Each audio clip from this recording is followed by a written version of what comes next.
It's the last week of Ecclesiastes. So today what we're going to do is we're going to actually start off with a full-on review of the entire book of Ecclesiastes, because we've been driving toward the conclusion. Everything in Ecclesiastes has been building up to today. So we're going to do the full review. So we said that the general structure of Ecclesiastes, we have a little bit of an introduction. We split it into basically two halves, looking at human effort and then focusing on human limitation. And we have a nice epilogue at the end here. Now, we said, hey, these are the primary breakdowns. We are going to have some repetition of themes going through, and we're going to see that even in the review today. But I do think that you'll be able to see Kohelet continuing to build his argument, building his case. And remember, we talked about how there are really three different goals as he's going through Ecclesiastes. So he wanted to, first of all, establish, to convince his readers that the world is what? Hebel. The world is Hebel. We talked about how there's a range of meaning for that word, how it's fleeting, in some cases it's frustrating. What we achieve is insubstantial, you can't really grasp it. And in some cases, life is difficult to understand, it's foul. And he wanted us to, throughout the book, he's been convincing us, he's saying, look, I observed this is the way it should be, but this is what I saw. This is what we expect, but this is what I experience. And as a result of that, Kohelet has been encouraging us in two ways. First of all, to avoid a bad response to the heaviness of life, either by casting ourselves into folly or by overly relying on the wise and the righteous path to say, you know what, if I just follow the rules, I'll be okay. Kohelet says it's not the case.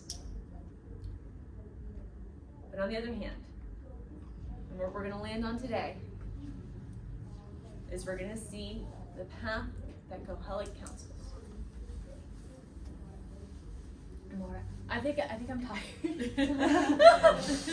Sorry, honey. But what we're going to see, and I'm just going to tell you now, is that it's those enjoy life refrains are the heartbeat of Ecclesiastes. And he's going to end by saying, on the one hand, take hold of joy.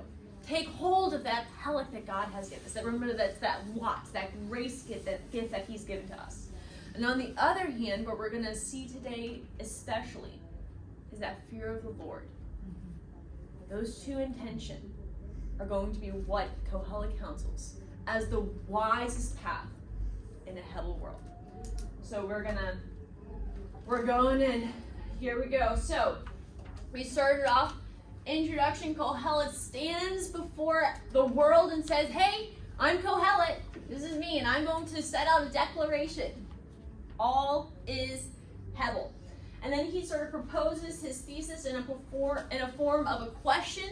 What is the gain? Remember, that's our word yitron. What is the gain under the sun? And we said he's looking at life through this horizontal perspective. It's not that he's not taking God into consideration, but he's describing what we experience.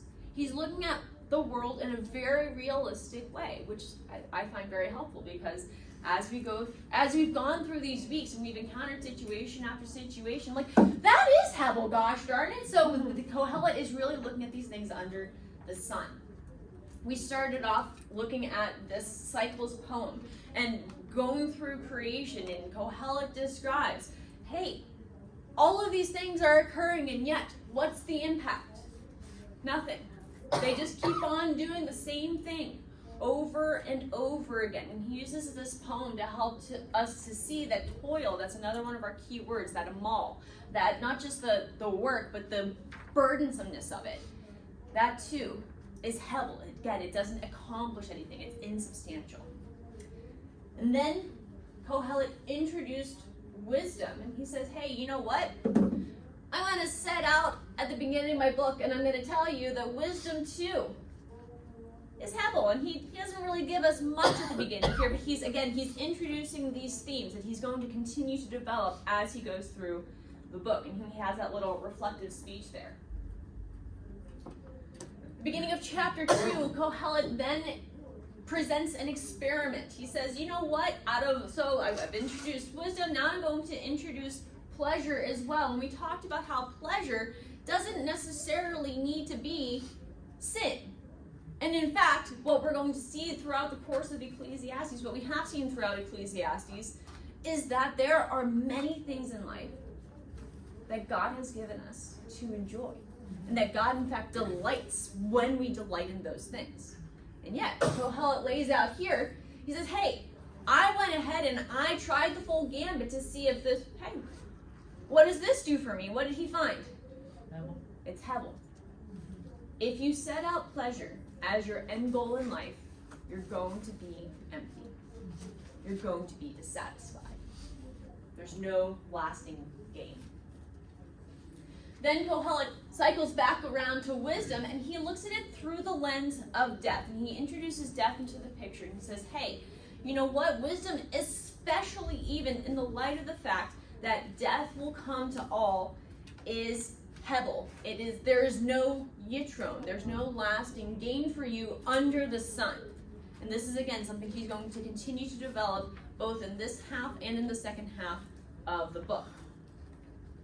And then at sort of the tail end of the section here, he re-examines toil again through the lens of death. And he says, all right, this too is what? This too is Hebel, and it doesn't ultimately gain me anything under the sun. And so we sort of said, wow, that's a little bit depressing. We've looked at toil, wisdom, and pleasure, and all of these things are empty. They don't give us any lasting satisfaction. So I should just quit while you're very, very far behind, right? And no, that's not what Kohelet says. Instead, he introduces our first enjoy life refrain. He says, all of these things, toil, wisdom, and enjoyment, are actually from God. And the ability to enjoy these things, we're going to see, is a gift. And so this, Kohelet says, is what is good. Remember, that's our word tov. This is what it's going to be. Again, the heartbeat going throughout is that Kohelet says, you know what? These things that God has given, we don't know what that lasting gain might be, but this is what is good. And so he encourages the readers to go ahead and enjoy these things. Now, as we continue forward into chapter 3, we had our next poem. It was a time for this and a time for that. And we said that there is a time for every activity under the sun. And we talked about how, hey, this isn't just like, okay, it's now my time to murder has arrived. And we're like, no, that's not what we're saying. Instead, what we're saying is that God establishes different seasons, and that whenever we recognize and lean into those things, that is good. And in the next section, okay, pause. Kohelet asked the question first. What is the gain? Again, that yitron, beyond the sun, so even beyond the grave. And he starts to introduce eternity and says, hey, we've looked at under the sun, but what about throughout eternity? And what he sort of answered in his enjoy life refrain is that we don't necessarily know. It is difficult for us as limited human beings to be able to understand what God is doing. And he talked about how, hey, because of that, we ought to fear God, that there's this fear of God and an understanding of He is the sovereign Lord of the universe. He is the one who is weaving those threads together, that we ought to have that not just healthy respect, but even fear for him, and to respond to those times in our life in light of that. But even so, he says, okay, because God makes our activities meaningful, we ought to take joy in those moments, whatever those moments that he's given us are, whether it's a time of great rejoicing, and even in those really hard times, to lean into them, because this is what God has given us, and he is the one who is creating impact. Then we re-examined our activities through the lens of injustice and death. Even then, Kohelet says, you know what? Because of these things, there is what? Hebel. There is no yitrom. There's no lasting gain. There's no ability for us to forecast, to predict our future, our impact, whether in this life or the next. And in the next enjoy life refrain, Kohelet stacks them up really fast here. He seems to be affirming the refrain number 2. He says, hey, what is good? What is tov? To take joy in those activities, your helik, your lot. Because it's not your job to see the impact. It's God's. All we have to do is to be faithful with the opportunities that we've been given. And as I was working on this, I was actually thinking forward to this weekend. And I initiated some conversations with a friend who is hurting and in a difficult situation. I was like, hey, you should come to our cantata. And it was clearly like that was the thing to do. The Lord was like, this is very clear. This is the easy one. I was like, I can do that, Lord, okay. And I didn't know if she would come or anything. All I had to do was be faithful. And she did come. And I still don't know what the impact is going to be, but it's not my job. It's God's. And the cantata itself, loads of work, right? Loads of toil by lots of people, but at the same time, loads of laughter and fun and joy. And so again, though we can't anticipate what the impact of all of that work will be, we took joy in those moments. Because what else are you going to do?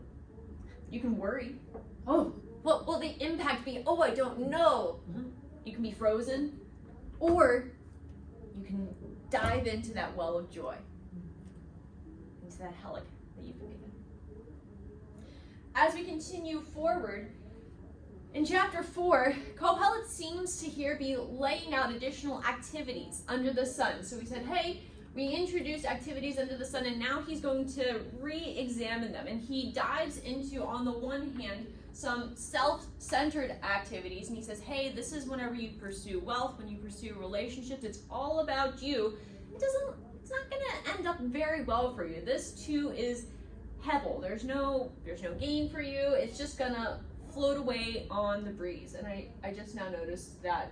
Now it makes sense grammatically, but it bothers me that the Hebel in this sentence is capitalized and this one's not. And again, grammatically it does make sense.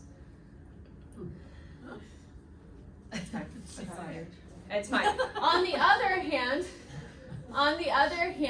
in 4:9 through 16. Kohelet talks about how, hey, whenever your activities are others-centered, it is better. When we talked about, hey, it's better for you to go through life with a buddy. Don't have a moving buddy? Get one! Get your moving buddy! That's better. And yet, in that next section, remember the second half, he told that parable of the king who came up, through his popularity, his wisdom, he took the throne, and yet, what? Those who came after were like, off to the new guy. There's no lasting gain. This too is fleeting. This too is Hebel. And so, what Kohelet says is be careful. Fear God. Because in the midst of all of these things, there's lots of opportunity to stumble. As I was, again, thinking about this, I was even reflecting back to whenever we went through this chapter 5, 1 through 7, and thinking about how we did focus our time on thinking about prayer and singing, and we focused on that, but how our worship really is our entire lives. And when our worship is centered correctly, that impacts everything that we do. And so our work, our pursuit of wealth, our time, our relationships, these really are all worship. Fear of God has to be in all of them, or things will not go well. And that's what Kohelet lays out in the next section.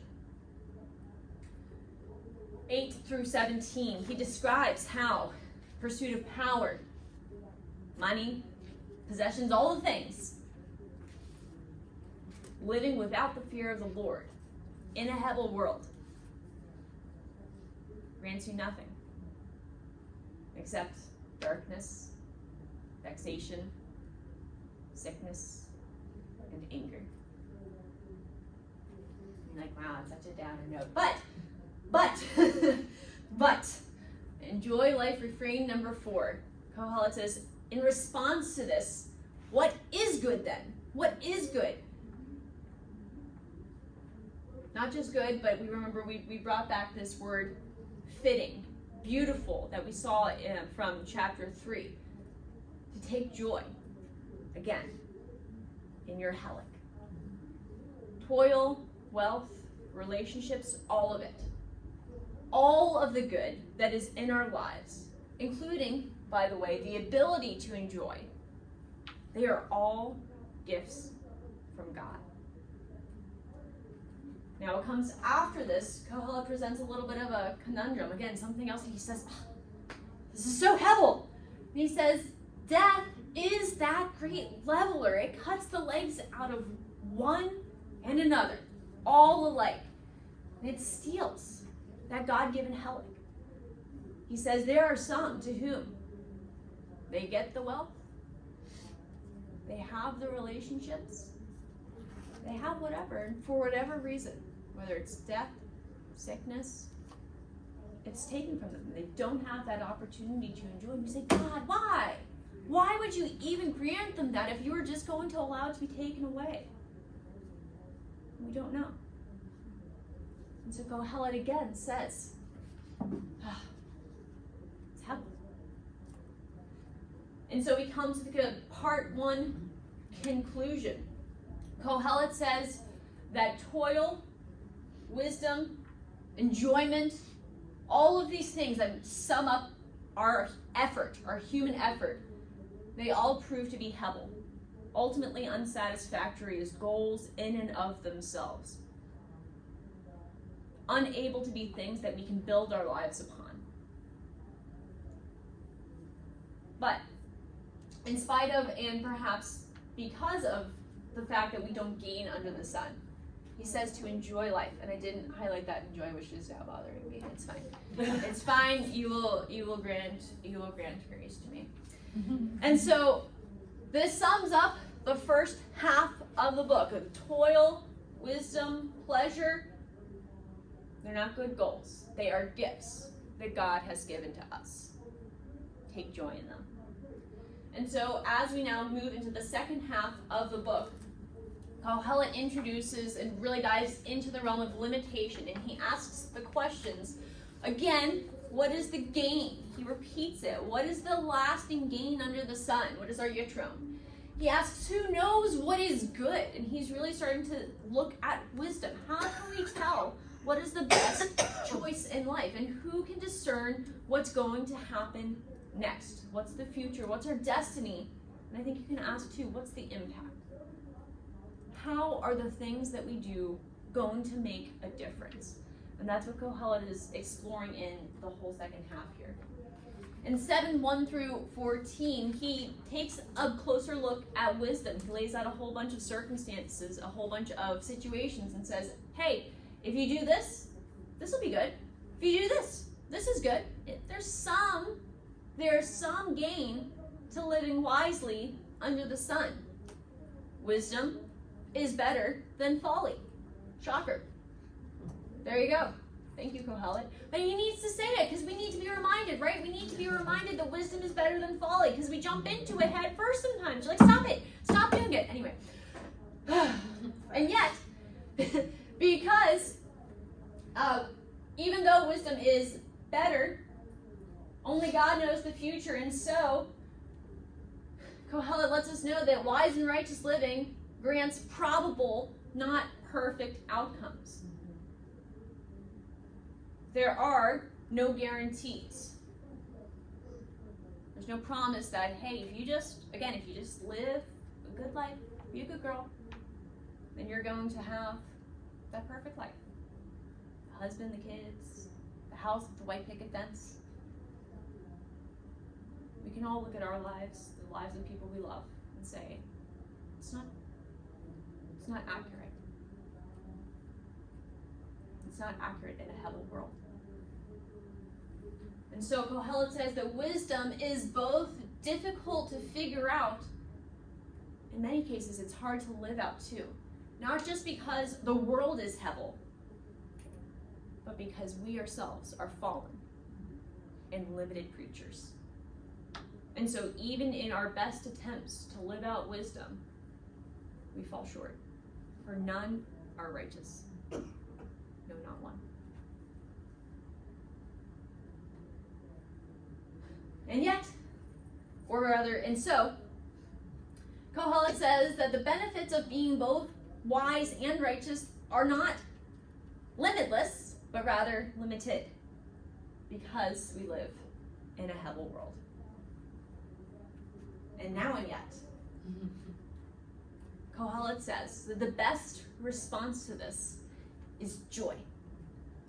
Not sorrow, not despair, not throwing in the towel and saying, well, I'm just going to go ahead and live the foolish life. And he says, no, joy. Even though, and perhaps even because, we can't see God's whole plan. Isn't that crazy that because we're limited, and I've been thinking about this, that our limitations, our fallenness, force us into relationship with God. They drive us to our knees to cry out, Lord, what's going on?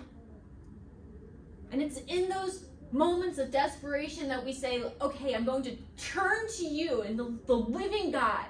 And it's there that we find true joy. And I'm like, that's so cool, because I would think, you know what? The world is limited, I'm limited, I can't figure things out, and so the natural response is, okay, well, there's no joy to be found. But in fact, it's the exact opposite. As we move toward, but not quite into, it didn't say it. It's 8. No, it didn't say it. It did say 8. The rest of chapter 8 was on the last slide. Anyway, moving forward. So, going into chapter 9, wise and righteous living, we saw, does not grant us perfect outcomes. Again, we're seeing the repetition of Kohelet's argument here. He's not saying something new, but instead he's emphasizing, he's building it up again, saying especially in light of the fact that death is that great leveler. And yet, he says, the refrain from number 5, that the best response is joy, is confirmed in face of our impending death and the inability to see beyond the present. Kohelet doesn't counsel despair, as we may be tempted to, nor abandonment to folly, but he says the best thing we can do, in light of the fact that the world is fallen and full of limitations, is to take hold of and rejoice in that help that he's given us, that God has given us. It's a gift. And we only have so much time. And you don't know when your helic will end. We don't know. Today's Easter.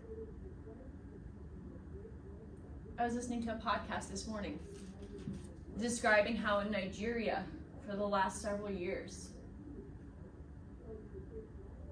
religious persecution of Christians escalates on Easter Sunday. There's church bombings.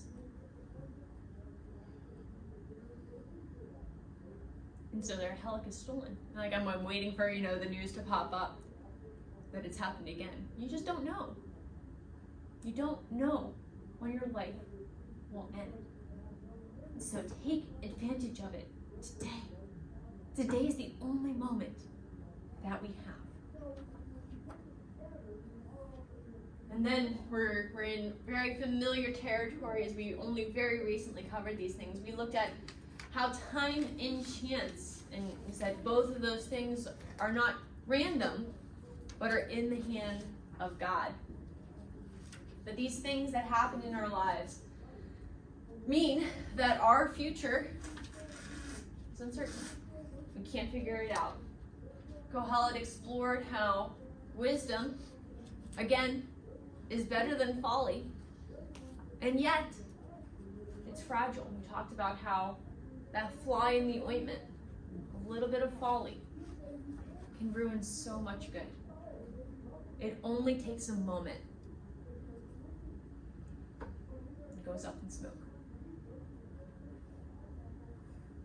And we explored how, because wisdom is limited, it leads to outcomes, especially perhaps on a grand scale when we're looking at politics and we're looking at, if we think more of our lives and our jobs and other situations, that sometimes things happen and you're like, ooh, that wasn't quite what I expected whenever I think about how a good God rules the universe. All right. If I took 5 minutes to talk about all of the political shenanigans that are going on, our blood would be boiling and say, that's not quite what I would expect with a good God in charge. It's unexpected. And yet, Kohelet says that don't give up on wisdom. Don't give up on wisdom. He does not want us to give up on wisdom. He's just telling us it's limited. And he says, if you put wisdom into practice in your life, it is better. It helps you to navigate life well, so that you don't, cut down a tree and then have it land on you, or all sorts of crazy stuff. And he revisits the idea. Foolishness is not better, but it is worse. The foolish path is not the good one. Don't do it. Don't go down the foolish path. And he says again, re-emphasizes that because wisdom, though, is limited, we can't control many of the outcomes that we see, especially on those grander scales. We can individually live as wise a life as we can, and there's only so much good that we can account for, that we can do. The abortion debate, at the border, the homeless crisis. We can try, and yet our wisdom is limited because the world is hell. And so wisdom can only somewhat mitigate risk in our lives. At the end of this section we looked at, try this and try that. You never know what might succeed. Maybe both, but maybe neither. We don't know.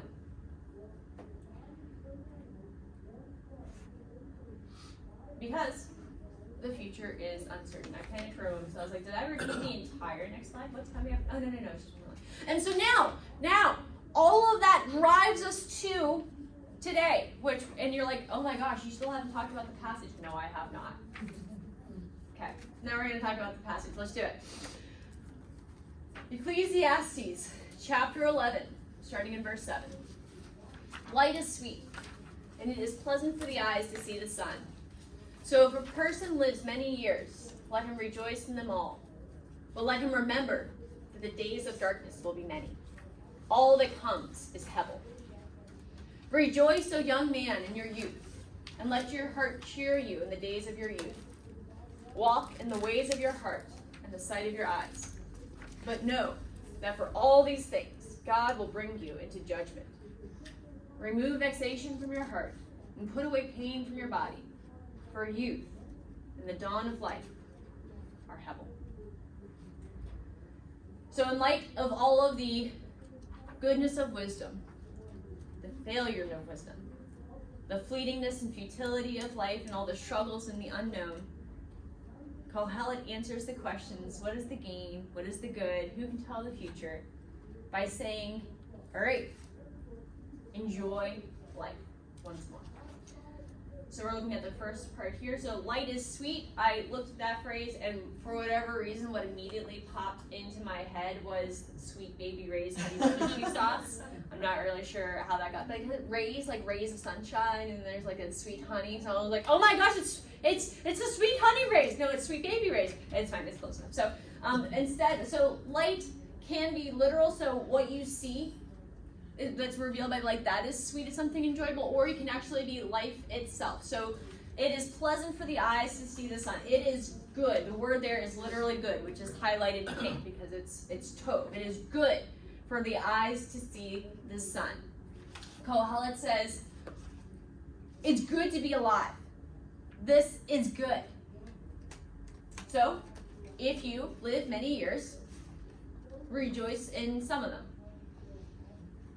Rejoice in most of them. No, rejoice in them all. But, and here's the balance here, Kohelet says, let him remember that the days of darkness will be many. And darkness can mean a range of things. It can be old age, so if you're thinking about that, you're going to have, and live it up while you're young, because eventually you're going to turn a corner and then everything just goes downhill from there. So that's one possible way to read it. You can think about death, that you will be dead for many days, more than in fact you will be alive, which is also true.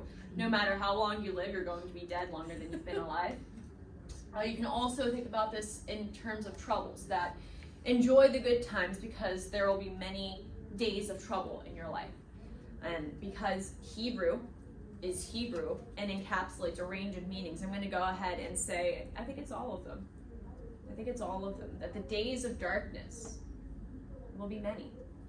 And so what Kohelet says is he's bringing in, again, that balanced perspective. He's not advocating a full-on pursuit of pleasure as the end game, but rather the intentional enjoyment of a good gift. And so what will you do with the days you've been given? All we have today is what? Today.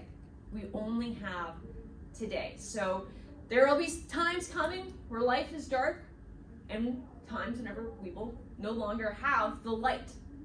And so take advantage of today.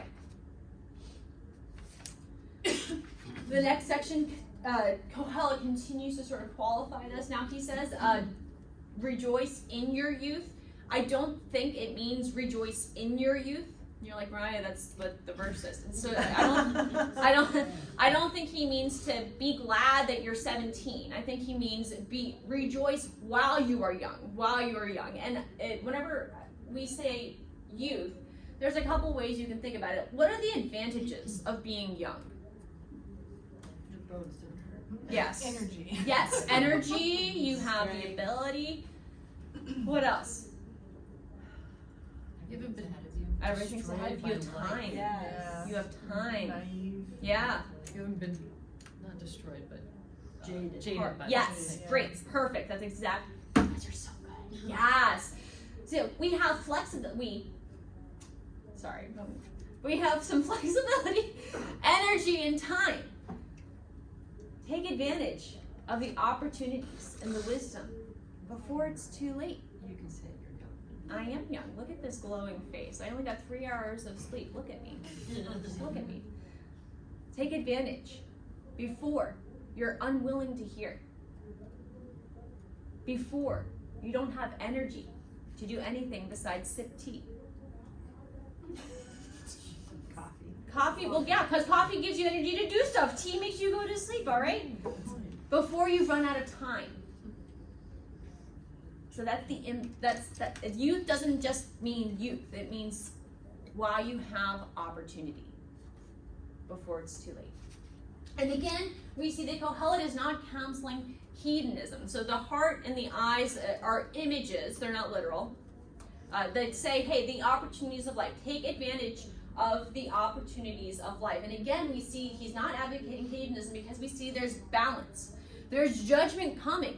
Don't just dive in and say, okay, well, I'm going to live it up. Because Kohelet says, be careful.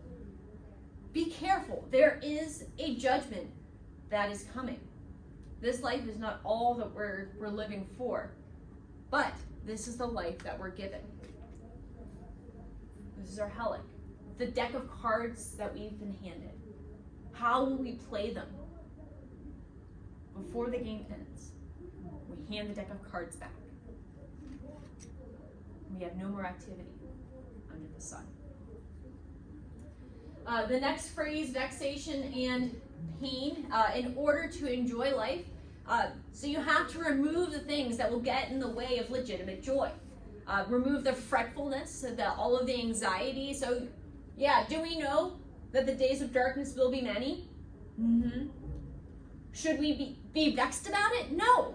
That will interrupt your ability to enjoy and put away pain or evil from your body. And so whether it's all of the anything, all of the yucky stuff, all of the stuff that you're like, this stinks. In order for you to enjoy, you have to acknowledge it, but don't let it rule you. Don't let it rule you. Many of you know I've had chronic pain for the last long time. How long has it been? Years. Over a decade, it's 15, 16 years. There are many days where it is difficult to do stuff. But I recognized a long time ago that because the pain was not going away, I had a choice. I was either going to give up and say, I can't get out of bed. I can't do this. It's just too hard. It's too much pain. Or I could get out of bed and take advantage of the opportunities that God had given me and still have the pain. The pain's there either way. Put away pain from your body. For the opportunities that we have are fleeting. I feel like I did. Funnily enough, the word for youth in verse 10 is actually black. Now, this is funny because we're going to contrast this in the next section with the hair on your head that turns white. So, whenever you're young, you have the vibrant colors, and then as you age, you lose the darkness of your head. And so, youth and the dawn of life are hebel. They are fleeting. All right, final poem. Remember also your Creator in the days of your youth, before the evil days come, and the years draw near, of which you will say, I have no pleasure in them. Before the sun and the light, and the moon and the stars are darkened, and the clouds return after the rain. In the days when the keepers of the house tremble, and the strong men are bent, and the grinders cease because they are few, and those who look through the windows are dimmed. The doors in the street are shut. When the sound of the grinding is low, and one rises up at the sound of a bird, and all the daughters of song are brought low. They are afraid also of what is high, and terrors are in the way. The almond tree blossoms, the grasshopper drags itself along, and desire fails, because man is going to his eternal home, and the mourners go about the streets. Before the silver cord is snapped, or the golden bowl is broken, or the pitcher is shattered at the fountain, or the wheel broken at the cistern, and the dust returns to the earth as it was, and the spirit returns to God who gave it. Hebel, Hebelim, says Kohelet. All is Hebel. Now, I'm not going to take the time to go line by line through the entire thing because, first of all, we don't have time, and secondly, because last night I had the choice of either writing all of these on the screen and taking the next hour to do this, or I could not, and we could just summarize. So, as we think about the passage overall, you can think about it as there's a household or a kingdom that's passing away, and there's like things you can sort of like turn your head sideways and say, oh, I can sort of see that. I don't, there's no reason to interpret it that way, so I'm like, I don't think that's right. You can also interpret this at a cosmic level. So the book started off with a poem about nature and the cycles of nature. It's certainly possible to go through this poem and to see parallels with that, and it's possible. I think that in light of what Kohelet has talked about in the ending, that he's probably describing us, our bodies winding down toward our eventual demise, and you can see the progression throughout the passage. And that's the interpretive thrust that I'm going to take. And at the top he says, remember your Creator. Remember what you were created for. Remember your purpose. Now. Remember it now, while you are what? While you are young, while you have opportunities left to make advantage of the purpose that you've been given. Before what? The evil days come. Before the days of decay and death. fall upon you. And again, we see in this passage that it's a description of decay. Why did I have that so many times? I was really wanting to emphasize decay, apparently. Gosh. I went too fast through the last one. Briefly, what I will say. So these are probably all descriptions of your body. So sun, light, moon, and the stars are darkened. Whenever you get old, what happens to your eyesight? It goes bad. So clouds return after the rain. This can either be like, hey, so rain is a good thing, so clouds returning after the rain is sort of like overshadowing a good event. Or if you're thinking about your body, what else happens whenever you get old and you're like and your cataracts, and then your eyes get weepy and you have to keep, and you're wiping away the tears nonstop. Keepers of the house tremble. Strong men are bent. Grinders. What are your grinders? Teeth. Grinders cease because they are few. Those who look through the windows are dimmed. The doors of the street are shut. Your mouth closes, your gums dry up, maybe it's your ears, you can't hear very well. Again, I would say it's probably the ears because of the next few. When the sound of the grinding is low, you can't hear what's going on outside your window. And yet, this is the double whammy of old age, right? You can't hear what's going on, and yet the slightest sound scares you in the middle of the night, right? You're like, what was that? And all the daughters of song are brought low. Again, there's some parallelism there with that line. Again, the next line, they're afraid of what is high, and terrors are in the way. You don't want to make any fun adventures, right? You don't want to go up on those high things because you could fall over. It'd be bad. You don't even want to go outside your front door because you never know. You don't want to go out at night. Almond tree blossoms. When the almond tree blossoms, its blossoms are what color? Not black, but white. White. They're white. How did you guys know? Gosh, good job, guys. So yeah, white. So whenever we get old, our hair loses its color, goes white. Grasshopper drags itself along. There's a couple of ways you can interpret this. You can think about this as your flexibility. So you're like, and so you're sort of like falling all over the place. Another interpretation, basically, is like the grasshopper is too heavy to lift, so you can't even pick up a grasshopper. It's too much weight for you to grab. And desire fails. Some people go specifically in a sexual direction with this. I don't see a reason to. I think you can just say all desires. You just don't really care anymore. You're like, oh, that food, I don't really need to eat that. I don't need to drink that good stuff. I don't need to go and enjoy those things. Life doesn't have the same appeal as it once did. Why? Because you're going to your eternal home, to Sheol, to the grave. And the mourners go about the streets. These four all refer to the end of life. Silver cord, that's a traditional phrase for you snip the silver cord.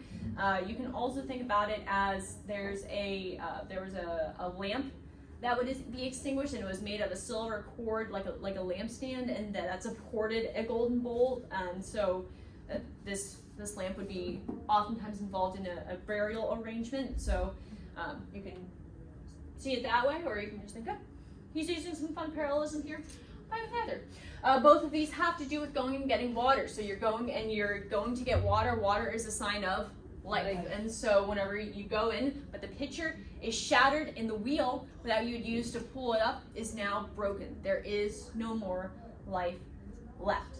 And thinking back to Genesis 3, from dust we were made, and to dust we will return. And the spirit returns to God who gave it. You take your deck of cards, and you turn it in to the one who gave it to us. And so, what Kohelet advises is to live in the sweet spot of the Venn diagram. The wise living in the light of the fear of the Lord, and the juxtaposition with enjoyment of life. Now, briefly, because I'm already over time, I'm so sorry. And I thought it's going to be short today because I have no idea what I'm saying. Apparently I didn't know what I was saying. So I'm going to read quickly the epilogue. If you have to leave, please feel free. I like you stole it. Besides being wise, Kohelet also taught the people knowledge, weighing and studying and arranging many proverbs with great care. Kohelet sought to find words of delight, and uprightly he wrote words of truth. The words of the wise are like goads, and like nails firmly fixed are the collected sayings. They are given by one shepherd. My son, beware of anything beyond these. Of making many books there is no end, and much study is a weariness of the flesh. The end of the matter. All has been heard. Fear God and keep his commandments, for this is the whole of man. For God will bring every deed into judgment, with every secret thing, whether good or evil. I did intentionally skip a word in there. So, this first section here, a lot of people read this as an epilogue that was added by somebody else. It's very possible. I don't have a strong case to make about that. However, having now taught multiple sections of a writing 101 class, and we're learning about reading author stuff, and we read a lot about the author sections, this kind of reads to me like an about the author section, where you're like, so this is other stuff about me, Kohelet. So I was wise, I arranged all these proverbs, and he's sort of like reestablishing his credibility here. And he's saying, hey, look at these things that I did. Look at these things that I did. And over here he's saying, look, all these things that I'm giving you are good things. They help to guide your life like you're guiding those cattle. Nails firmly fixed, they're firmly established. On the other hand, though, there is a lot of stuff out there for you to look at. Watch what you intake. This stuff I can vouch for. I can vouch for personally, Kohelet says. But use your time wisely. Not necessarily that this is the only thing that is inspired. And it's possible that shepherd is either a reference to God there, or it's a lowercase shepherd, that he's the shepherd who's giving it. Either's fine. I think it could go either way. His conclusion at the end of the day is to fear God and keep his commandments. And I'm not going to pretend to know how all of life works or anything, but at the end of the day, we're going to be in eternity, and for some reason, I don't really understand why, God values our moments that he's given us here. And before we pass, or rather, when we pass into eternity, I think it's gonna, again, do I know how it works? No, but I think it's sort of gonna be like going from reading words on a page to speaking the words, to painting a picture, to them coming to life. Our moments that we've lived in 3D time, space, matter are going to be transformed into a whole nother dimension of eternality. And what does that look like? I don't know. But I think it may have something to do with all of the best moments, our greatest joys, all those times we served the Lord with gladness of heart, when we hugged our best friend,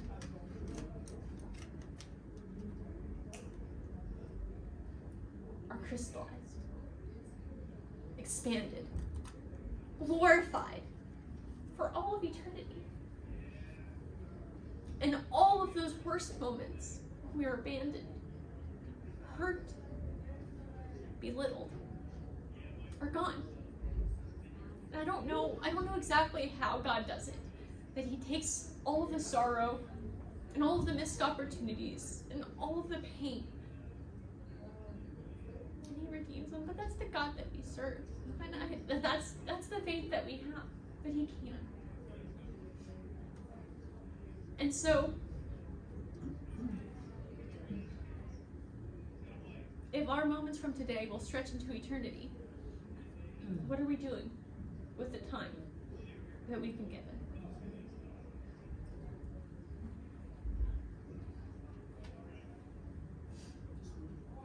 This is the whole of man. That's the word duty is not there in Hebrew. I don't know. I'm like, they just decided to put the word duty in. I had to do this. So, the Princess and the Frog. You've all I've ever wanted. You're beautiful, the man says to the woman. Thank you, but what else? Is beauty all that matters to you? And the man says, what else is there? What else is there? But for us, what else is there? I think that's what it means. That's the whole of man. What else is there for us to do except to fear God? Recognizing that, yes, there is judgment coming, but judgment is both, and that's sort of like, ooh, I should do the right thing, but also encouragement. Because God's judgment is both retributive and restorative. Yes, he will punish wickedness. Praise God. But he will also bless and restore.